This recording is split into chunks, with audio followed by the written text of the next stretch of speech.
Well, hey YouTubers, this is Bob Hickman. It is so good to be here with you guys. Well, a lot of you have been writing and telling me how very much you've enjoyed my video series on magical charms and spells. So, at your request, I'm bringing another video to you today. And have I got a treat for you? Today we're going to explore the magical herb rosemary. And we're going to cast a spell with it. So keep it here. Well, as you guys know, I've created a special Herbal Magics altar, if you've seen my previous videos. But if you're new, this is my altar where I do my Herbal Magics. And as you can see here, I have a beautiful green altar cloth. And on my altar, I keep some vines, green candle. This is a beautiful pentacle that's carved like stone. I've got my mortar and pestle, and some beautiful extra plates should I need them. Well, you guys know me. I just can't stay out of the dollar store. I think I practically live there. When I'm not doing readings, that's where you'll find me.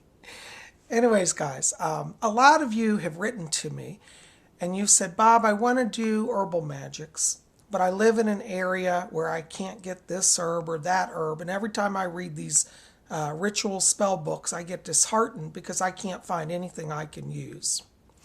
Well, that's why we're talking about the rosemary, the herb rosemary. Here it is. And rosemary is a wonderful herb. Now, the interesting thing about this herb is that it can be used as an all-purpose substitution. Rosemary herb can be used for love, protection, prosperity, healing.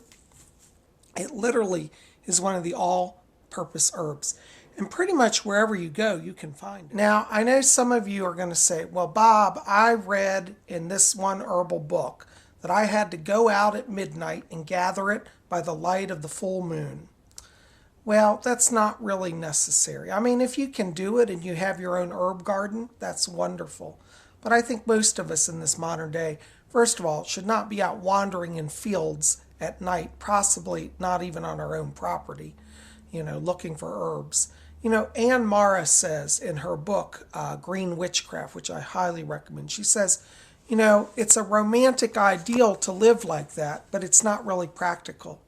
And if we're following the Wiccan rede of harm none, she said, what if you go out in the night and you hurt yourself or you hurt somebody else gets hurt when they're with you?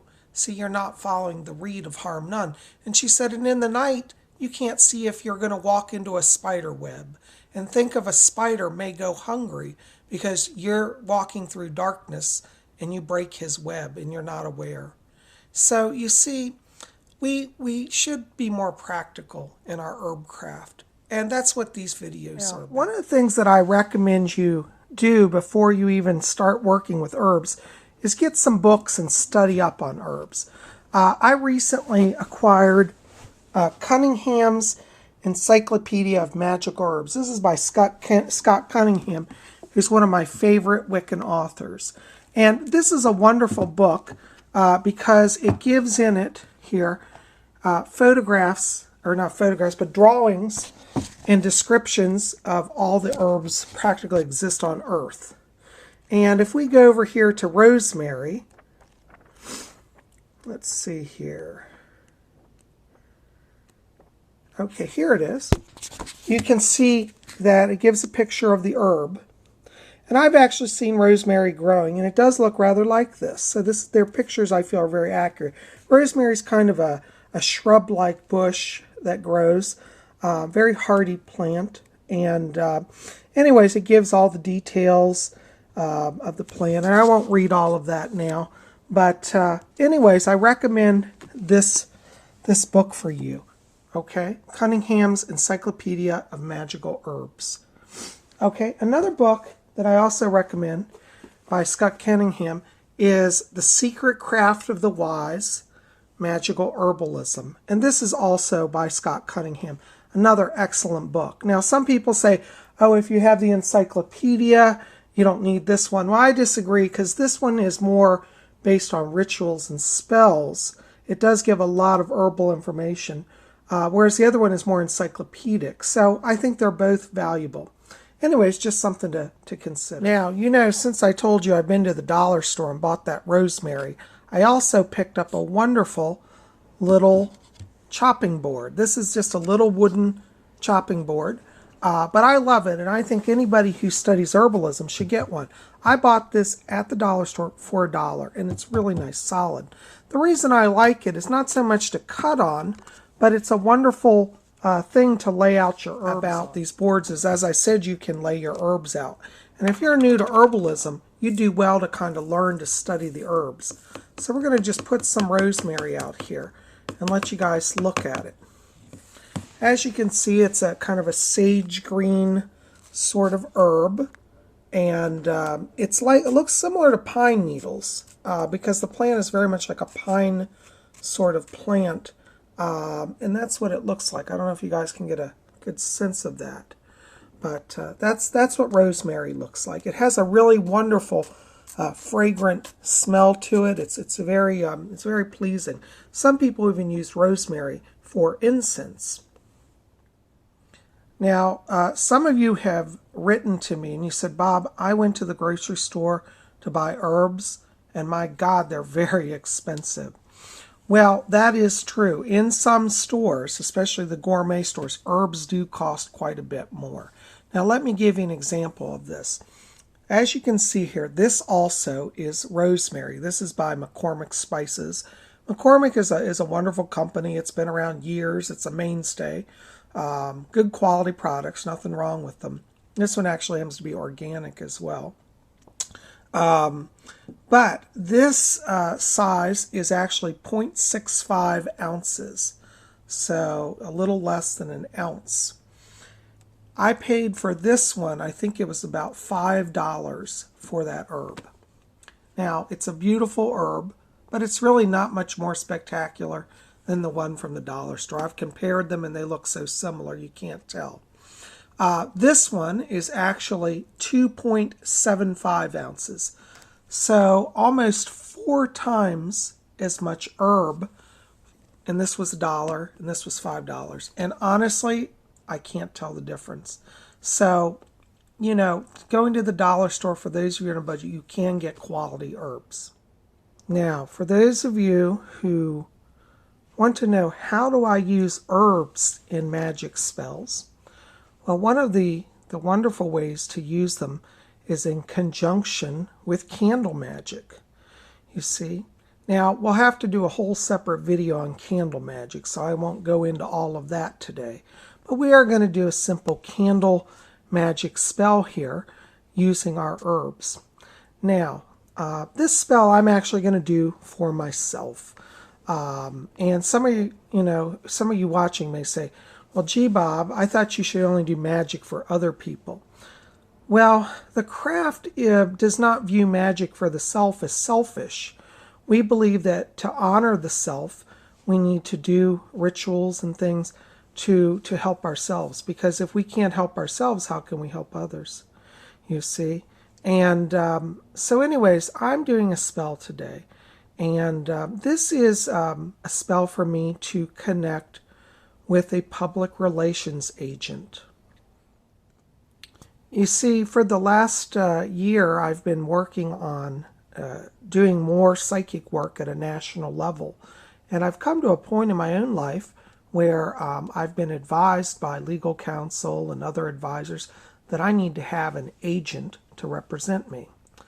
Well, I've been interviewing a number of public relations firms, but unfortunately in the Washington area where I live, Washington, D.C. metro area, it's so conservative. Either firms don't want to take on a psychic as a client, or they'll make a promise to take me on and then suddenly just not show up for a meeting and drop me. So I've been hitting some walls there, and I'm not sure exactly where that's coming from. I think of a lot of it as the conservatism of the area. So I'm doing a spell to kind of open communications. Now you'll see here we've got a beautiful yellow candle, and this candle was actually a gift given to me by my dear friend Avril, and you've seen Avril in other videos. And Avril, I'm going to say thank you. I'm giving you a shout out. I love this candle. I'm going to use it. Now, as you guys know, I have great faith in the power of the runes. And I believe that when you do magic, you can combine a number of elements. So we're going to use candle magic in combination with rune magic, which you've seen from some of my other videos, as well as the herbal magics. And to do a spell with herbs and candles does not have to be complex. Scott Cunningham, in all of his books, and particularly his magical herbalism, there it is, always says, keep your spells simple and keep them focused. So the thing that we're going to do is we're going to start with our candle. And what we want to do is I'm going to carve a rune on it. And the rune that we're going to use is called Uruz. And here's a picture of it. And according to this book, Practical Guide to the Runes, it says, this is the rune of changes. Uruz is the shaping power that brings about manifestation. Use it to give sluggish circumstances a little prod. A rune of vitality and strength that is also useful in any healing magic, especially when the patient is weak and could use some extra strength. So anyway, since I'm having a little sluggish situation in connecting to a public relations firm, I think I'm going to use this rune. So what we want to do is, you can just take a simple nail, go to your hardware store and buy a nail, and you just want to trace the rune on the wax. Now hold your candle down and then trace it.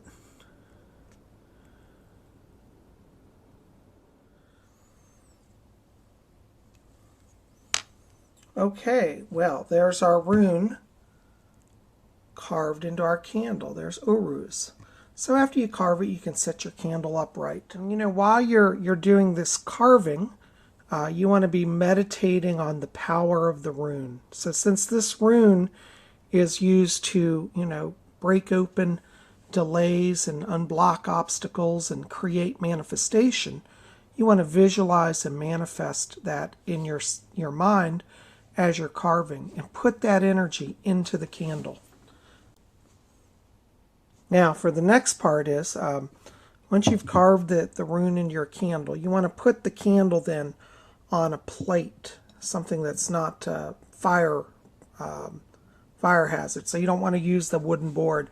You want to move it over to something ceramic. And you can put your candle on. Now you don't have to use the largest of a candle as I have. I just love this candle and it speaks to me, so that's why I'm using it. But you can use a little votive candle and still get the same effect. Now we want to take our rosemary herb here, rosemary, and you just want to start to sprinkle it around the base of the candle. Just a little bit here. Okay. And as you can see now, our candle is circled all the way around with a beautiful ring of rosemary. And this rosemary, as it sits at the base of our candle, releases vibrations and lends energy to our work. Now, the next thing that you want to do is lay your hands on your candle and pray and invoke the divine blessing of the Lord and the Lady. So we ask that the Lord and the Lady lend their power to our spell, that the doors that have blocked my communications with public relations people will be opened, that I will discover a true connection that will lead me further in my work. So mote it be. Now you can take a few minutes and pause and visualize and let your image what you want build in your mind. For example, I'm visualizing myself having successful meetings, with public relations people. I'm seeing people offer to me a contract for working with them. I see doorways of communications open. This is also why we use the yellow candle. It is traditionally a color used for air magics, and air means communications travel on the wind. So because we're reaching out across distances, yellow is a wonderful vibration to use that. So as we meditate, we build up the energy, and when we feel it building and ready, we strike our match, and we can set our candle and hold our prayer.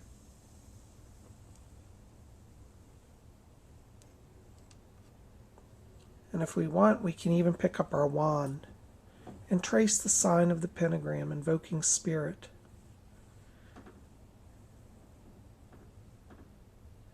Hold the thought in your mind, and as the candle burns, release it to the universe.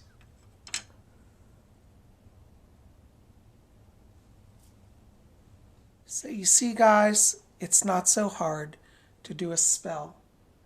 And as my candle burns here, I know that my magic power that I have released to the universe is already working. I hope this has been of some help to you today, and I appreciate you coming here. But keep it here, because you know we've got more videos coming. Thanks so much for you guys. Love you all. Blessed be.